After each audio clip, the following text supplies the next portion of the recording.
Here we are. Welcome, Richard, to the Horrific Film Festival. Here at the newly named Lumiere Cinema in Romford. Yeah. So tell me, what brings you to the festival? This is my first time. Okay. First time at Romford. Always heard of the Romford Film Festival, Romford Horrific Film Festival. Mm-hmm. And I've been making horror films for quite a while, but for some reason I've always eluded this one. Okay. Either non-selected or just non-applied or mm-hmm. whatever. But I'm a cinematographer, so where my films go tend to not always be up to me. No. However, I've got a film in the festival this year, and that's one that I actually did write and produce and shoot. So. And what's the name of that film? It's Body Worn Video. Okay. So I took the helm and I was like, I'm going to put it in Romford, hopefully get in. And actually, I mean, this is going to sound so nonchalant of me, but I just found out that I've been nominated for a few awards and I had no idea. Wow. At this festival? Yeah, this festival, yeah. Wow. Because obviously it started yesterday, right? Mm-hmm. I think on Wednesday they did like a live Facebook thing, like giving out nominations. Mm-hmm. But I've been working for the last couple of days and I only just got here last night. So I texted one of my friends being like, oh, when are you popping by? It's just like, oh, I'll be there tomorrow. Congratulations. I was like, what for? We're getting it early. How does that feel then to just turn up and people are like kind of celebrating your work? Oh, it's amazing. It's amazing. I mean, like, trying to be a humble way, like it's just like completely satisfactory from like, making something, having it put out, and then for people to say like, oh yeah, it's going to be nominated. Like, yeah, because you can create something, can't you, like a film, and it's hard to get it seen. It's hard to get it out there in the world. There's a lot of competition, isn't there? Oh, like, and with short films, I mean, there's no way you could watch them all. No, there's just too many. And then even in the horror world itself, like, I mean, we're very lucky. We have such devoted fans and filmmakers in the horror genre, and a lot of the time you bump into the same people, you watch the same films when you go to festivals and stuff. But like, there's always something new. There's always something that's just come out, or if you're at the end of your circuit, someone's starting theirs. It's like amazing. So yeah, the competition's high, but more often than not, you probably end up working with someone from the film that you're like, look at and think, oh shit, that's so much better than mine. Is competition even the right word with the industry? I mean, the key word in the film industry is collaboration, right? Yeah. I mean, in the creative industry. Yeah. But I mean, it's not I think non so apparent in the film industry because like it's almost impossible. No, it's not impossible because it does get done, but it's almost impossible to make a film by yourself. It's very difficult, and I wonder if it would be enjoyable to do it by yourself. I wonder if there would be any kind of satisfaction from that. I wouldn't like to do it. Like, no, I can't think I've come across many filmmakers that would want to do that. It can be hard at times, the logistics of working with other people. Oh yeah, I mean, you've got to gel, and I guess that's why, like, when you latch onto a genre like horror and festivals like this, and you keep going and going, and you meet the same people and stuff, you very quickly learn the people you like. Oh, I'm gonna make a note of that person because they're proper sound. They enjoy a beer, and I probably want to get on set with them later. Yes, yeah. Finding the right people is key to making these things happen, isn't 100%. it? So tell me a little bit about the story of making this film for you then. How did that come about, and what kind of people did you find on that journey? Yeah, so I'm part of a society called the Independent Horror Society, which is a kind of collective group of filmmakers from all levels. It's a collective group of horror creators from all levels. It can go from literature to theatre to film to photography, acting, like every nonchalant and notch of the horror genre you can think of. There's somebody in there that does it, and like I said, from all levels. And every so often, like somebody will somebody get in touch and have some sort of like funding pot, or there'll be a competition, or there'll be something you can enter, or you can collaborate with people. There'll be challenges, things like that. Nice. And there was a film incubator hub through a company called Fear, who are a kind of crypto computer game, online gaming business. And they just wanted to run a competition, pot of money, send in your short scripts and see if you can win. And I was lucky to win. Wow. The film... Why do they do that? Why do they open up these sort of competitions then and offer you money to do this, to make these things? Yeah, that's a good question. Yeah. No, they so the Fear guys, they like I said, they run computer games, NFTs, crypto. They're kind of in this like web world, which I'm very quickly learning about. They just wanted the IP. They wanted the story from somebody for them to then create some sort of computer game, online gaming story, and kind of the deal is they give you a pot of money, you make the film, they take your idea, they turn it into a computer game, and that's a win-win, basically. Right. Okay. So yeah, so giving you opportunities, but then they've got the opportunity then to grow the business from that. Exactly. Yeah. I mean, like they're tech guys. Like they know how to make a good game. They know how to make like a good web portal for all this kind of stuff. They know how to like build on. I mean, their whole vibe is horror. Like they're called Fear. Yes. So they've got that. They've got that down. So if they're already involved in kind of that horror element, horror gaming and horror crypto and stuff. Bringing themselves into the horror filmmaking world is just kind of a natural sidestep. So, the computer game is still being built. I keep getting sent little snippets and stuff, and it's going to be I think it's going to be like a smartphone game to start with, but I think there'll be a desktop as a version as well. But yeah, very, very, very interesting. I'll tell you about the film. Yes, of course. I took you off on a tangent. It's all right. So, body worn video. It was an idea of mine. I'm not a writer. I'm a cinematographer, so I'm very much just to do with like lenses, lighting, movement, that sort of thing. But because I love horror films and the horror genre so much, obviously, like you always get a couple of ideas. And I'll write that down. I'll give it to my mate, and he can write it, whatever.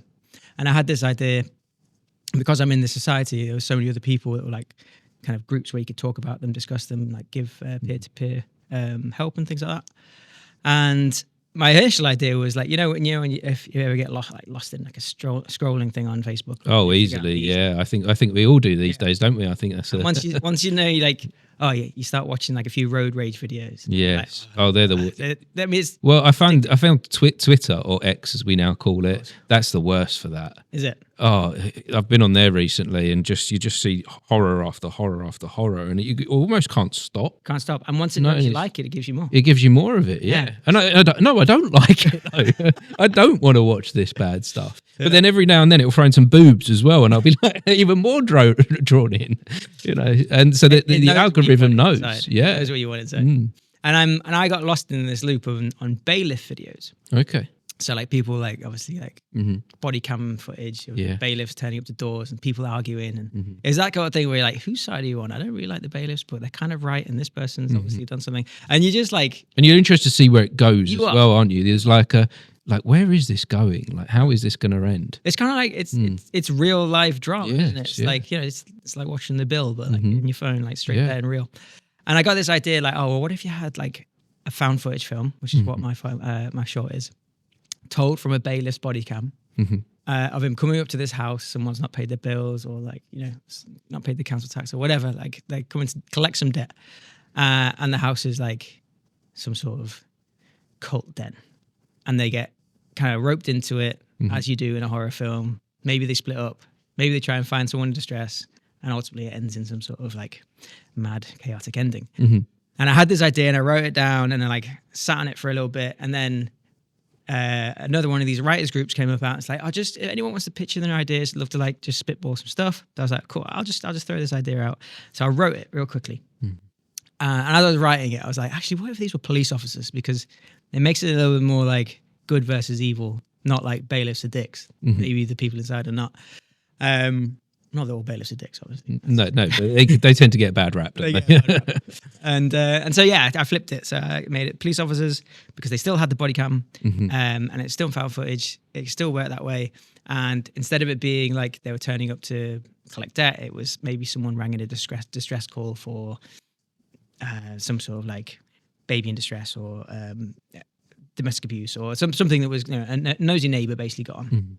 And I sent this to the group, and they were like, "Oh, this is amazing! This is absolutely amazing! You should definitely build on this." So then this competition came up. I put the thing in, and yeah, they loved it.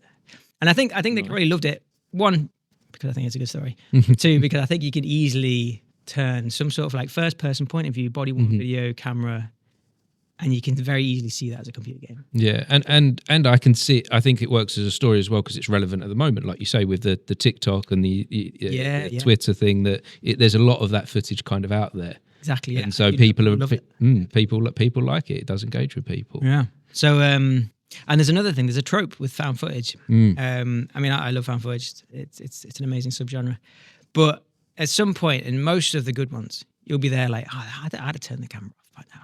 I definitely would. If there's something was like ravaging me like it is, Yes. Yeah. I'd probably just like put the camera down and like And run for your life. Yeah. But obviously they don't, because then No, then the film's ended. Yeah. Whereas with a body-worn video, like with a body cam, you don't even know. That you're Yeah, filming it. and a job like being in the police, they don't get the option to turn it off necessarily, do they? It's just there. It's on. If you're getting chased by something, you forgot you're even wearing it. Like you don't even know what you're wearing. Yeah. So it kind of just solved that issue straight away. And I was like, bingo, amazing. And there are some, but at the time I hadn't seen any found footage films from a body-worn cam ever done. So I kind of. And does that help you as a filmmaker as well get the project made? Because filming equipment can be very expensive. That's true. So it can be very difficult to, and I think that's one of the reasons found footage films kind of came about. Potentially, I might be wrong. No, you're right. But I'm assuming it was to kind of cut costs, but then it became like an artistic style. Yeah. Through cutting costs. Yeah, I mean, we could talk for ages about the history of found footage and like where it came from and what were the origins and stuff. And definitely when people look at it and think about, oh, I could do something like that, the stories of success are always like, oh, it cost 10 grand to make and $1 million. Like, and people are like, what? Blair Witch? That's amazing. Or like, yes, yeah. And that's the one that that's the one that that kind of set the scene. It did. For that, didn't it? But I mean, I think with all facets of film, the writing, filming, and the editing aren't everything that goes into it. Surely it's the creation of it. Yes, yeah. But then everything afterwards, like coming to film festivals, marketing it, getting it publicized, all that stuff, like that also adds up. So, I mean, yeah, you can make a cheap film, but you still need to put in just as much effort on the back end to make sure it's going to. Well, even the big budget films, when they make a Marvel film at $50 million or whatever it is, half of that budget is marketing, isn't it? Exactly. Yeah. It's all on the work that has to go on to get the audience to be able to see it. Big time. So that's a real struggle for independent filmmakers, isn't it? Yeah, and yeah, you're right. I mean, like with found footage and stuff, like as a cinematographer as well, I was not holding the camera at this point. And I was like, okay, cool. So we're not spending really any money on camera rental or anything like that. But we had to put a hell of a lot of money into all the special effects. The cast, they had to be believable. Because with found footage, I mean, we tried to use as good actors as we could find and as ones we could fit the budget. But we also needed people who you could watch and you wouldn't be like, oh, I recognize them. Yeah. Or maybe they're like overacting or anything like that. It's like, you want them to be believable. That's some of my background is in acting. Oh, awesome. And I always, so when I look back at some of the stuff that I did in the past, I know where I was going wrong. I was always acting. And that's I think it was Alan Rickman said that the camera tells the truth. And as an actor, you need to learn to tell the truth, not perform. Yeah. You need, and there's so many of us actors out there that act. Unfortunately, that's what, if you go to drama school or you study it, that's kind of what you're doing. You're honing your craft. Yeah. But then you've got to kind of go back to being a real person, and especially in something like this, found footage, or it won't work, will it? No, not at all. And like our characters, we pick the actors fairly like prescriptively because we wanted them to be like chalk and cheese. Like they needed, like we've got a northern cop and we've got a southern cop. We've got a man and we've got a woman. The accents are different. Like the ages are different. Like we really needed them to be like completely different. Yes. Because ultimately, when they get into the situation, they both act completely differently, but both of them are sort of right. And that's what's the kind of draw. And also, it's such a trope, but they do obviously split up, right? And have to like, you go that way, I'll go this way, we'll figure it out. And it's like, but some of those tropes kind of have to happen for it to be entertaining. Yeah. Don't they? But I mean, if you don't stick to some of those things, that's when the story tends to kind of fail a little bit. Exactly. Yeah. So and everyone loves it. Secretly, like everyone's like, oh god, they did that, and like it's a thing that like don't go in that room. Yeah. Or ultimately, like don't say I'll be right back. But that is what excites us. Yeah. Isn't what it? we want. That's what we want. So yeah, it's So was it hard filming?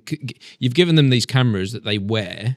I can imagine that there was kind of some issues along the way where they would be, you'd want them to film one thing, but the camera's not pointing quite at the right angle. Did that happen at all? Yeah. So, I mean, so I didn't direct this. Tony Hipwell, a friend of mine, he was the director of it. And he spent a lot of time with the two actors, blocking them in the scene. So, I mean, it was almost kind of like a stage play in that like every scene had to be done from start to finish in its entirety, and then we would just do it again. And there was no real way you could start halfway through or anything like that. Because you're not editing in a normal way, I guess. No. Although having the two cameras was definitely like our get out of clause thing, because you can cut between between the two. One of our major like influences for the way that we wanted to film it was the Peep Show, because the Peep Show is always just two people talking at each other, and you can quite easily just cut between. But it does mean that like if I'm talking to you, I've got to be straight on. Yeah. So the body language may be forced and exactly. So I mean, like Tony tells it very well. But I mean, everyone was Batman for the day. Everyone did that, and the way that we lit it as well, from my point of view, is that I had practicals and around the place, but it's quite like it's a bit of a horrific dungeon where they end up in. So obviously very dark, but they obviously had their torches, the police torches, and that was kind of.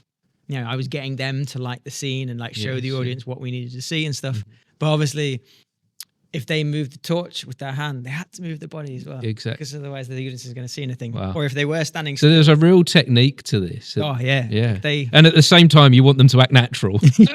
Exactly. Yeah, exactly. Yeah. That's crazy, isn't it? It's there's so much to think about as an actor, isn't it? It's not just do the performance and act. You wanted certain type of people for this, and then you're asking them to move almost like robots. And so how did that, as a cinematographer as well, how did you even begin to set up any lighting? Because they could potentially film something that they shouldn't be filming. You've got no control over it. It was a 360 experience when you're in there, so I couldn't put a light in there in any way. And I mean, there are clever hidden cuts, and there are some cuts where you're like, that's a cut. But it is what it is. And so I had to light everything either like from outside, basically. If the camera is inside, the lights were outside. If they were outside, there wasn't really any lights. Like I said, the torches really helped me out. You pump the thing with haze, and it looks great, because you can see it like every facet where the torch goes.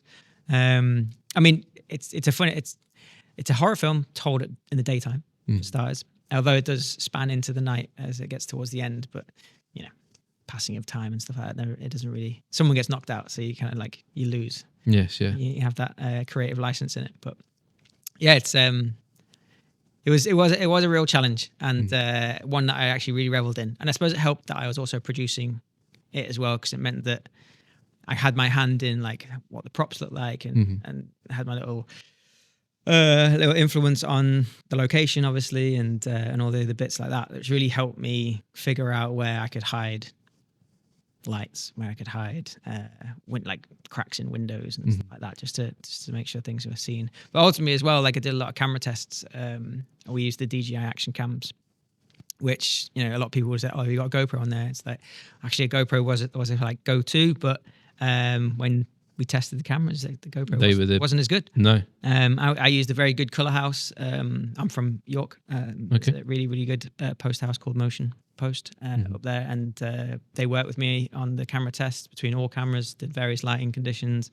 I really stress tested both the GoPros and the action cams. And I did think about going down let's just get a real body cam. Yeah, but some of them cheap ones, they are cheap for a reason. Yeah, cheap for a reason, and ultimately I need to be able to see what is being filmed as it's being filmed. Of course, yeah, because that upload time, you can't do that on a film set, can you? You can't get the actors to go off and do the scene, review it back an hour later after transferring the data. No way at all. You do not have that pressure.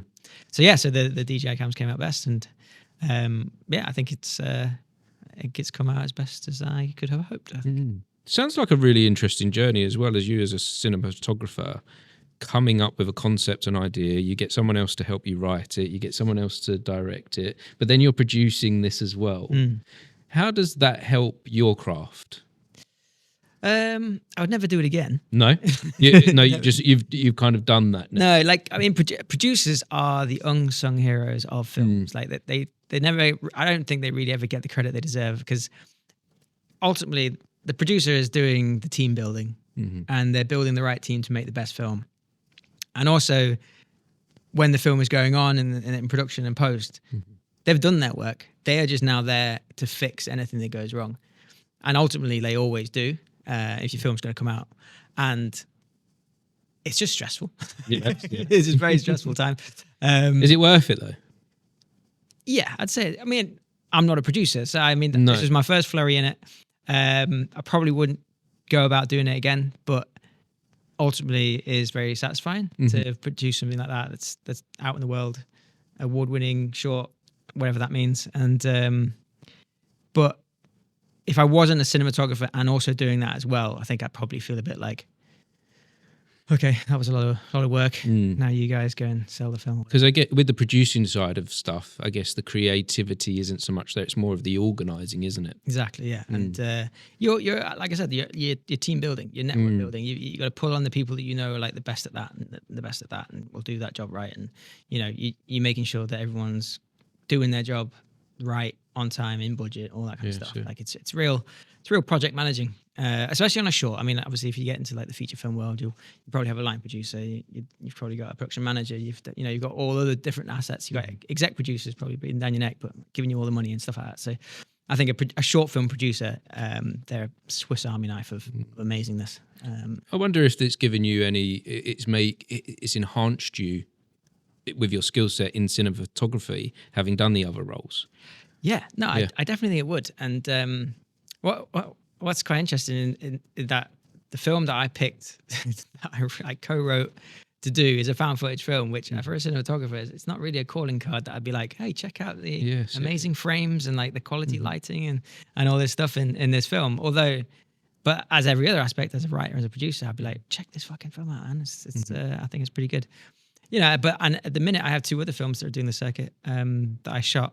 I had no other hand in other than just being the cinematographer. And they are just flat out, straight, normal films that have got cinematography, lighting, movement, all that kind of stuff. Yes. And they're both horror. And it's such a different ride for me at a festival to come and watch those films and have different conversations with people, because I could talk to you about this, about body worn, about like found footage, about all these like, cool tropes and stuff, which is something I'm so passionate about. But I probably wouldn't talk to you about like the lenses I used. I mean, I talked to the cameras and stuff, but I wouldn't talk about the techniques I had in lighting. I wouldn't talk about my amazing lighting team and all that kind of stuff, even though those all existed. I used them in a very different way. Whereas like the other films, I speak to people and it's like, how did you get that grading effect? Like, what lenses did you use? Like, it's so different to have these conversations. And I think luckily with Body One, because I produced and wrote, it's just, I can talk so much more about it and with so much more passion.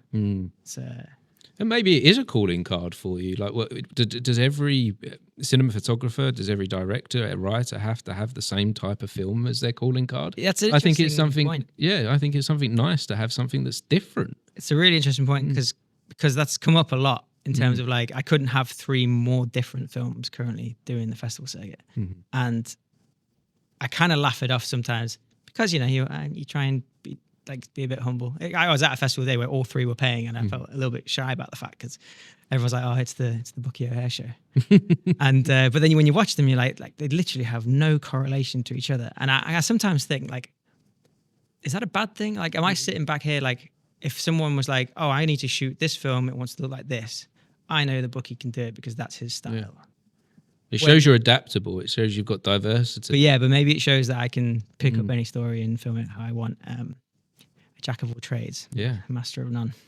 That continues. There's more to that saying than just that. Yeah, there is. Jack of all trades, master of none, but still always better than master of one. Yeah, there we go. Yeah, it's a good saying. Yeah, I only know that because it came up recently with someone else. That was, I think a lot of us creative people, we need to dabble in different areas. We might specialize in one or want to do one, but all those other things enhance the main thing that we're trying to do. Yeah, for sure. And I think in indie filmmaking, especially in horror filmmaking, and especially when you're in the short film level, like people are often titled filmmakers. not necessarily a director, a producer, a writer, or whatever. Like, you are a filmmaker. Yeah. And a lot of people really, really like push that, and they like Mm-hmm. wear it with pride. And I think that's an amazing thing, because some might say like, oh, you watch a film and on the credits it's like written, directed, edited, shot, And the sound names design. It's appearing just, again yeah. and again and again. And it's almost a bit of a joke, but really, Mhm. like, like, hats off. Like, Yeah. if you can do that to a level where it's getting put on a cinema screen, and then Mhm. you're doing something right. Like, and then if later on you hone into one of them and you just carry on, awesome. Yeah. And if you don't and you just want to be a filmmaker, then You can carry on doing that. carry on doing that. I think some of us get too wrapped up in the rules. you do. This is the way we have to do So true. stuff. But I think we can come away from that. I don't believe there's any rules at all.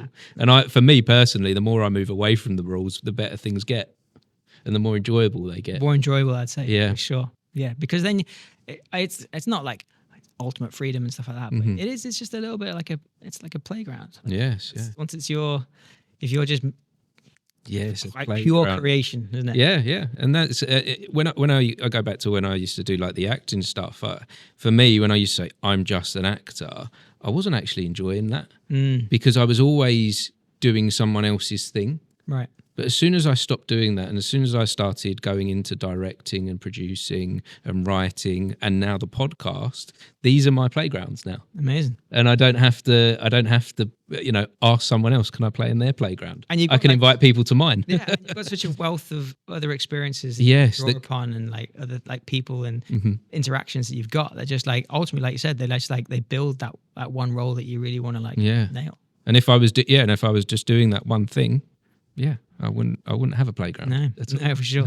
Like, I love actors because I mean, Well, that's quite a unique film for a unique thing for a filmmaker to say. Actually, I hear a lot of filmmakers very frustrated with actors. Oh, really? Sometimes. Yeah, I mean- because as a filmmaker, it can get quite technical.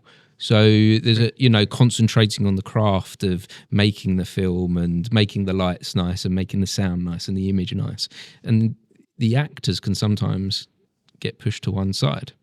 oh no, I mean, I spend my day job trying to make your face look as good as it could look. You know what I Yes, mean? Like, yeah. I love like having people on screen that can like amp that. And, like, always as a cinematographer, like you're conscious of camera movement, camera lighting, lenses, framing, all that stuff. But really, what adds to that, and like, when you go on sets and then you don't have this, it's such a bad thing. But like stuff like a good performance, Yeah. like well-dressed wardrobe, good makeup, like amazing production design. Like, if you have them, like, I can do my job half as well, and the film will be just like, still good. No, And when I say I hear this from a lot of filmmakers, I hear it from independent filmmakers in particular. This thing about actors, the frustration with them, because I guess they're a bit harder to control than perhaps just the lighting, aren't they? Yeah. Maybe there's a different set of skill sets that we need to tune an actor. But I get think the right thing that out. boils right back to what we said at the beginning about collaboration. Yes. It's about like, I'm not an actor, so I'm not going to like, I know directors, obviously I don't direct you, I direct the cameras, but like if you're on set and you're an actor and you've done your lines and you know the beats and all that stuff, like, but then you bring your spin, like that's your job. Yeah. Bring in your spin. If you're just going to be an automaton and just sit there and do what you're told, like, anyone could do that. Yeah. You know what I mean? Like, then you're just a face. But if you're coming in and you're like giving it your spin, giving it your like little additions and stuff, man, that's you earning your. Yeah, because this philosophy that you're talking about here, this is what the top directors think. Like the top, this is how the top cinematographers think and work. That it is this collaborative thing that we're all working together and enhancing each other's skills. Big time. Yeah. I was on a panel last year at a film festival in York called Dead Northern, and it was all about indie filmmaking. And there's this thing about wearing multiple hats came up, and like, there's so many of my friends, directors, writers, producers, other cinematographers that wear multiple hats, like I've done in this film, and they come out with incredible work. But I always kind of sit back and try and avoid that as much as I can, even though I'm here with a festival that I wore many hats on. But like, because I feel like I can do a better job if I can sit back here knowing that you're sitting there thinking I can do my job. Yes. And that person can do their job. And that you rely on each other to do the best jobs. I don't have to worry about anything else. I just have to worry about my job. And that just means that surely that just makes me a better person at that job. Yeah. So yeah, man, actors, You guys bring a lot. You guys do a lot. No, it's refreshing to hear. I like it. That makes me happy. Thank you. And so what does the future look like, for changing the subject slightly here, Richard? Where are we going in the future with your filmmaking? What are your hopes and dreams, ambitions? What do you want to do next? Yeah, so I mean, I've been doing this for 14 years now as a filmmaker. So fresh, new. Yeah, just starting out. Exactly. But I suppose in the as a filmmaker in an industry, you make a lot of money from doing commercials, and that's kind of like your bread and butter a lot of the time, unless you have kind of started yourself out as like a bottom runger on a narrative thing, or whether it's scripted TV, unscripted, or feature films, whatever.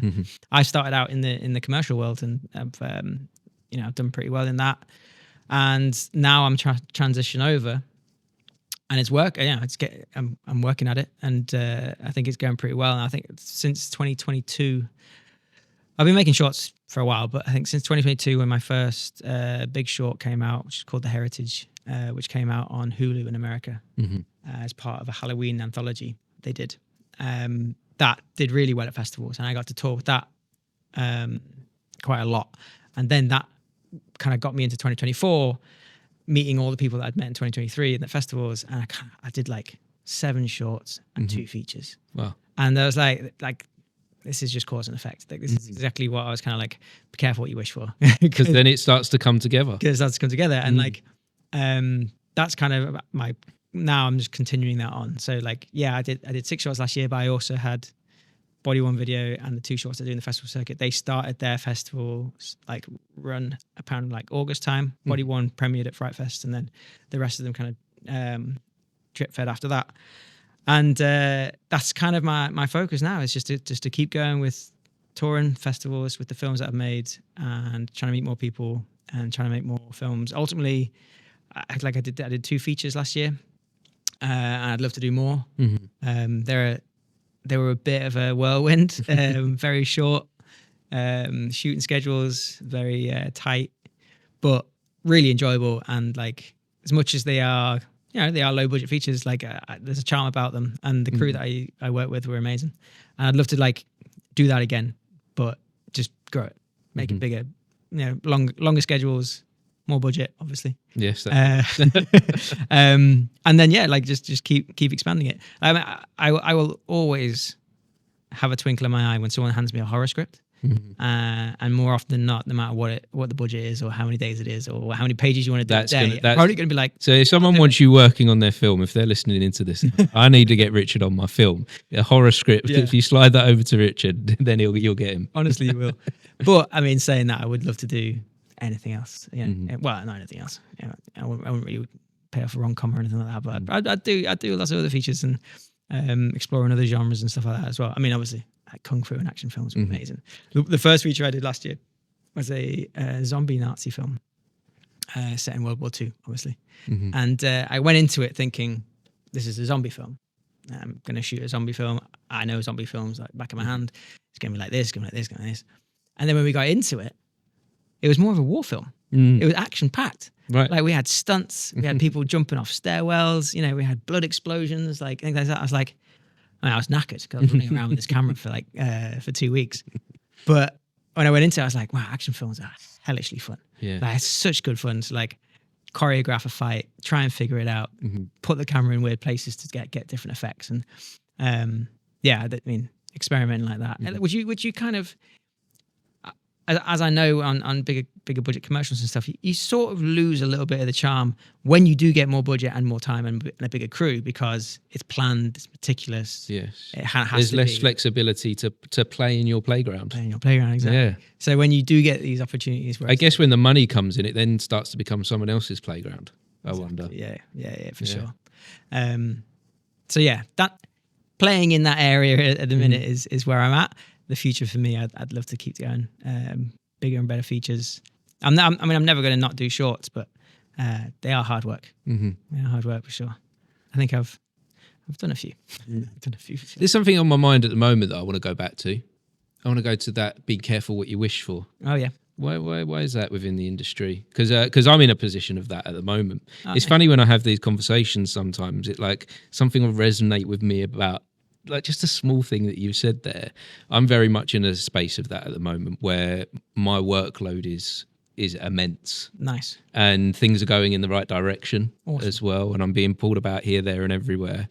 And it is that I feel like I'm in the moment of what I was wishing for wanted. 18 months ago. Yeah. Amazing. So why should I be careful at this moment? Well, because ultimately you have to sacrifice something else to keep that going, right? Yeah, I mean, if you've, I don't know what it is that you've maybe got bubbling, maybe more podcast stuff, more acting stuff like No, it's podcasting is my life now. Oh, cool. Yeah, no, the acting is kind of, I'll go back to it if it finds its way to me. But I don't consider myself an actor anymore. That's not what I'm pursuing. I'm enjoying podcasting. Awesome. And yeah, doing my life enhancement has come from this, and yeah, so it's more podcast stuff. Great. Is growing. Well, I mean, like if you, I mean, I would always say you careful what you wish for, because there's a big thing in the film industry in terms of a work-life balance. Like when you're on a film set, whether it's a feature film or a short film, like you're on that and you're not doing anything else until it's finished. Yeah. Especially for a cinematographer as well. Like, you know, the weeks building up to it, the days that you're on it, and then, you know, a little bit of the after. That's that, you know, you're not seeing your partner, you're not seeing your family. Like that's you locked in until it's done. And it's such a magical experience when you're there. Like you have a family that is a family there and nowhere else. But you sacrifice everything else around it. You can't read. Yeah, the creative does have a sacrifice, doesn't it? Exactly. Yeah. So like when I say it's not wish for, it's like if you get 6 or 7 shorts and 2 features in a year, it's like it's a lot of my life. And if I only want to grow that, then I've got to be careful. So I guess along the way we need to be enjoying it, don't we? Well, we need to be having some fun. That's it. I mean, I would never have done this if it wasn't absolutely amazing. Yeah. But that's awesome about you.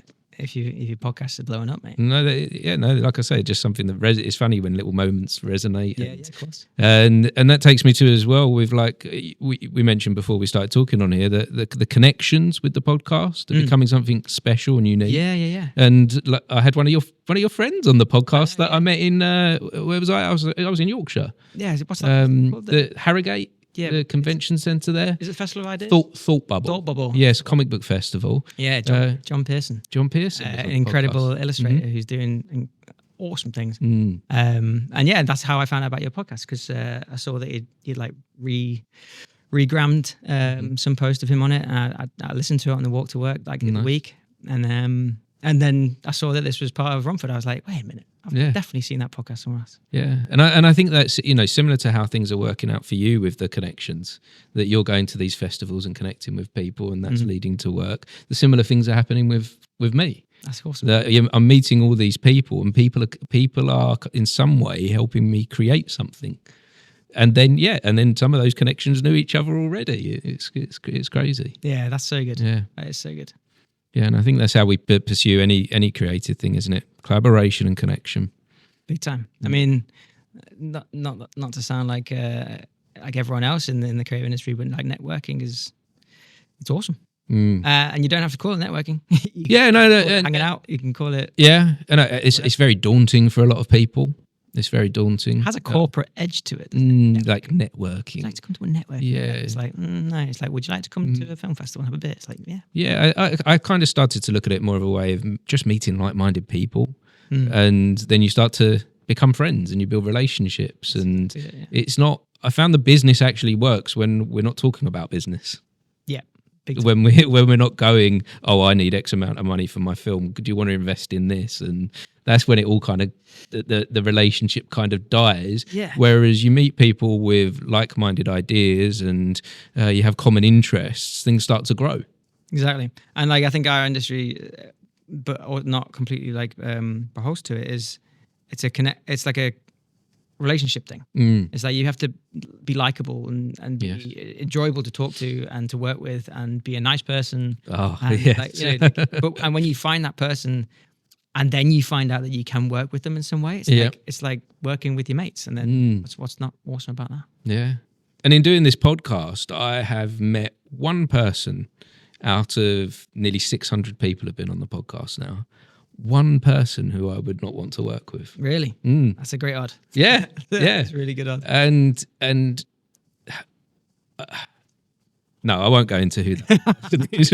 I mean, I'm definitely going to ask after this. But yeah, there's only been one person who I would consider a bad egg, a person that's maybe not doing this for the right reasons or hasn't been doing it for the right reasons. But every other person, yeah, there's they've been good. They've been good people wanting to create something, and they've inspired me along the way. That's great. Yeah, that's great. I mean, like about bad eggs, I think I get to a certain age where you're like, there's nothing you can do to stop bad eggs. There's nothing you can say or argue or have a conversation with someone about them if they're going to be a bad person or have a bad opinion about something or a bad work ethic or whatever. Yes. Yeah. What you can do is just leave them alone. Let them do themselves. Let them carry on. They can rot. Yeah. You can just collaborate with Yeah. everyone else who's a good egg. Yeah, which we will do. We will do. Indeed. But this has been an amazing conversation. Thanks, man. Yeah, I really enjoyed it. Thank you so much for joining me. Awesome setting as well, actually. We're here in a cinema having a conversation about the things that we love. Like this is great, isn't it? It is great. I know a friend of mine who's a director. He used to go to the cinema cafe and just sit there, and that's where he'd write.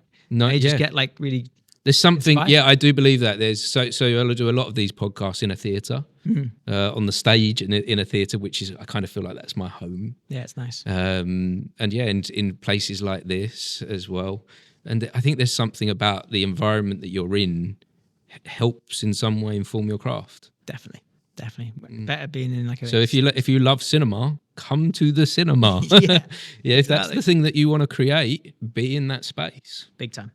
And we need the cash. we need people buying tickets at the minute.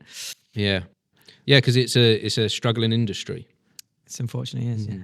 Which is mad to think that you make something for like 300 million in a struggling industry, but it is the case.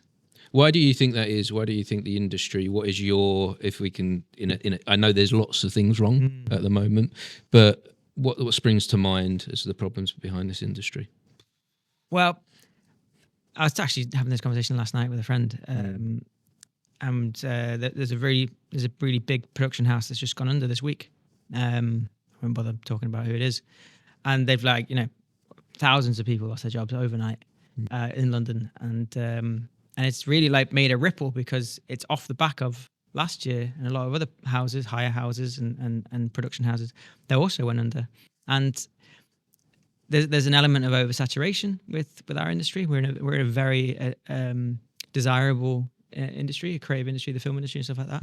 It's a very tough one to be in, but when you're in it and you're being successful, it's very, very, very hard to leave. It's really pulls you in. But ultimately, we are an art as well. And I think putting a price on art is never going to be able to be solved.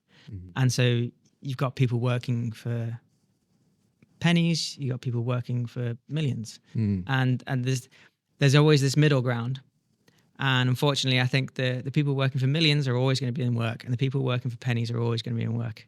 But the people in the middle who just want to work and earn normal amounts of money, they're always going to be stretched and pulled because there's millions of other people who will do that job for less or for, better or whatever. We're in a competitive industry that's artistic, but also that doesn't have a price mark that sticks. And as much as unions are amazing at helping you do that, I think it doesn't matter. And if you love it and you can make it work, then that's incredible. And hopefully everyone can do that.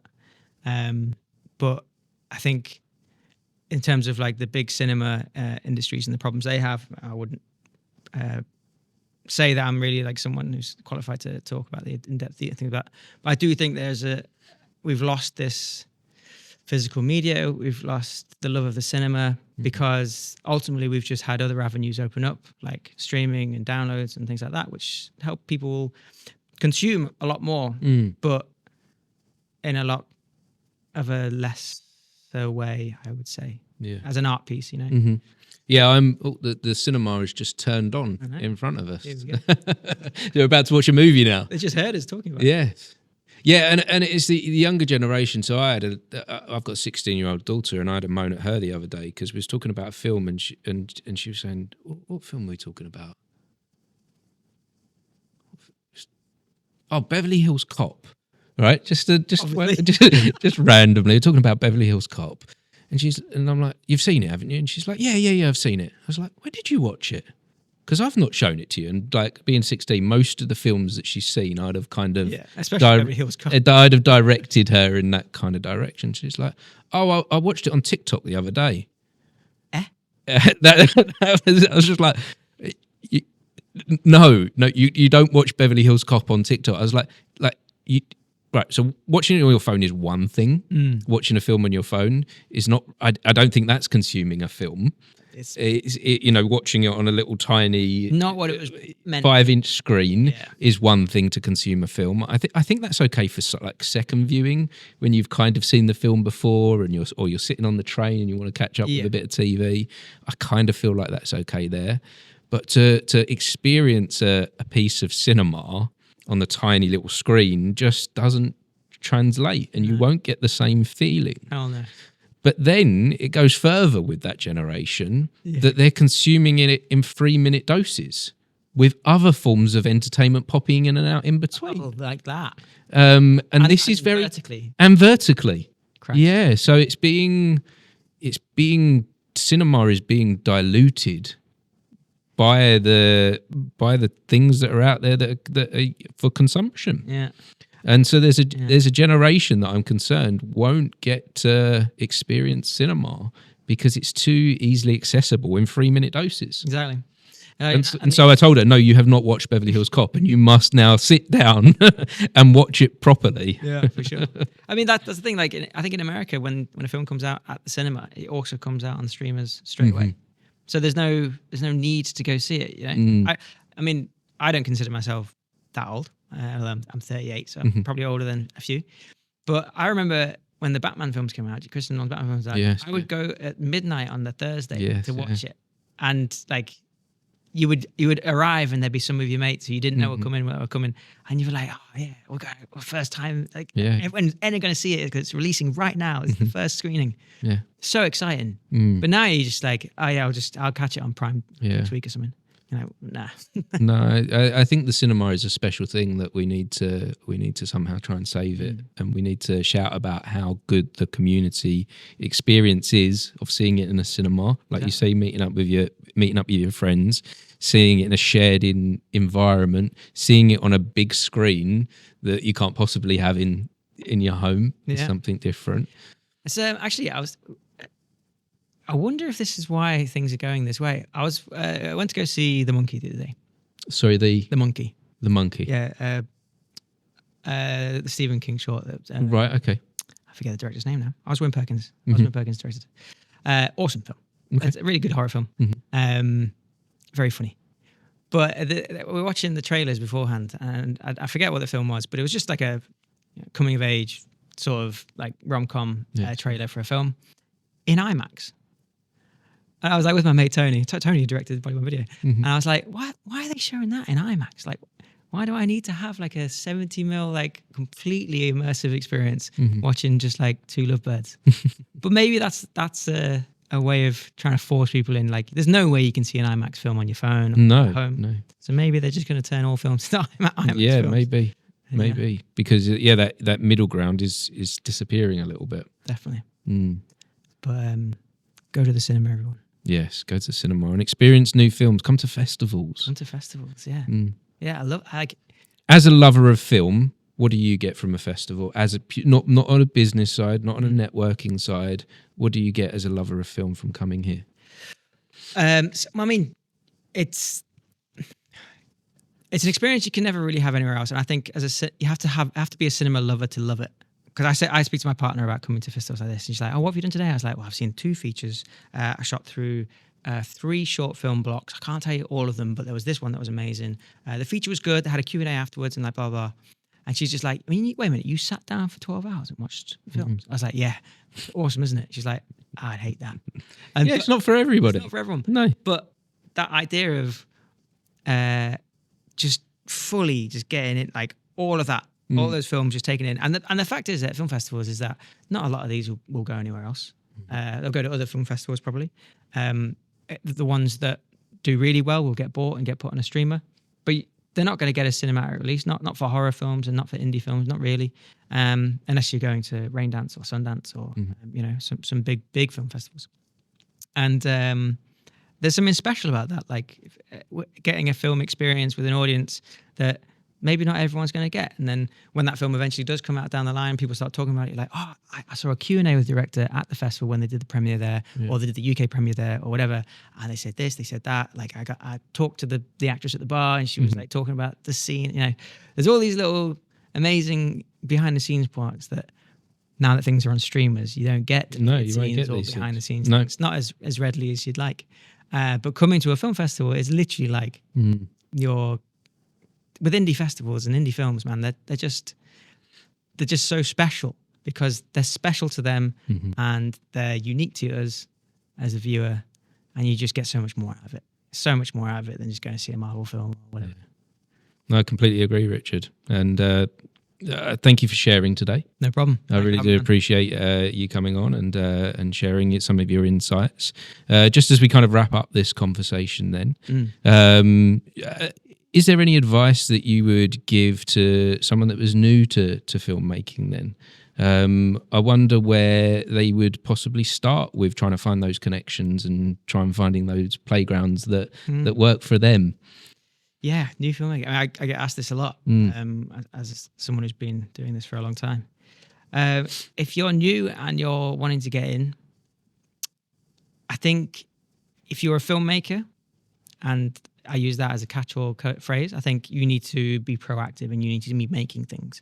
And you need to find some mates who will just come on board, graft for you, whether they're in it, holding some props, spraying some blood, or driving you there, or whatever. You just find some people, just make something that's cool and fun and silly, and do it again and do it again, and figure out what you love, figure out what went wrong, and just keep going. If you know you want to be a cinematographer, you want to be an editor, you want to be an actor, then find people who you admire or you have seen something that they are like, and text them or call them and be like, hey, can we have a chat, have a coffee? Like, I just want to talk to you about like how am I getting to this, and like and why you like them, and what's good about what they do, and like how you want to integrate it into yourself. Because like being on a podcast and being in the creative industry, we love talking. Yeah, we love to chat. We love to like diverse over things. Like it's just we love the sound of our own voices when it comes to talking about things that we're so passionate about. So if you, well, I think within that, I think there's collaboration, isn't there? And that's where the connection happens. Like I've got a short film out at the minute called Visitor, and it's a Welsh language folk horror film that I filmed beginning of last year. And the other day, the Spark who was on it, a girl called Celia, she rang me up and she said, I'm in my final year at uni. I've got 3 shorts that I'm going to make, and they're all horror films. Do you mind if I talk to you about how do you prep as a cinematographer? And I was like, yes, 1000%, let's go. And we were on the phone for like an hour and a half, just talking about like what you do beforehand, things to think about, all that kind of stuff. And like, I think I was chatting her ear off by the end of it. She was probably just like, yeah, okay, good. I've got everything I need, thanks. And like, yeah, I think, But that comes from someone that's passionate about their craft. Yeah, I'd say so. I'd say so. Because again, with our industry and the artistic industry, is like no one who is worth their salt doing what they do is a gatekeeper. There's no way that you would ever withhold things from people that isn't going to benefit them, because it's abhorrent. It's disgusting. It's like if you can share it and you can get people doing it, then that's amazing. That's the best thing ever. And it comes around. It comes back to you, I believe. I 100% agree with that. 100% agree. Yeah. Be kind. Rewind. Excellent. That's a nice place to wrap this up. So I do appreciate you, Richard. Bro. And, if anyone has been watching or listening, we appreciate you for joining us for this conversation. Big time. Thanks again. Thanks, man. Cheers, mate. See you later. Bye-bye.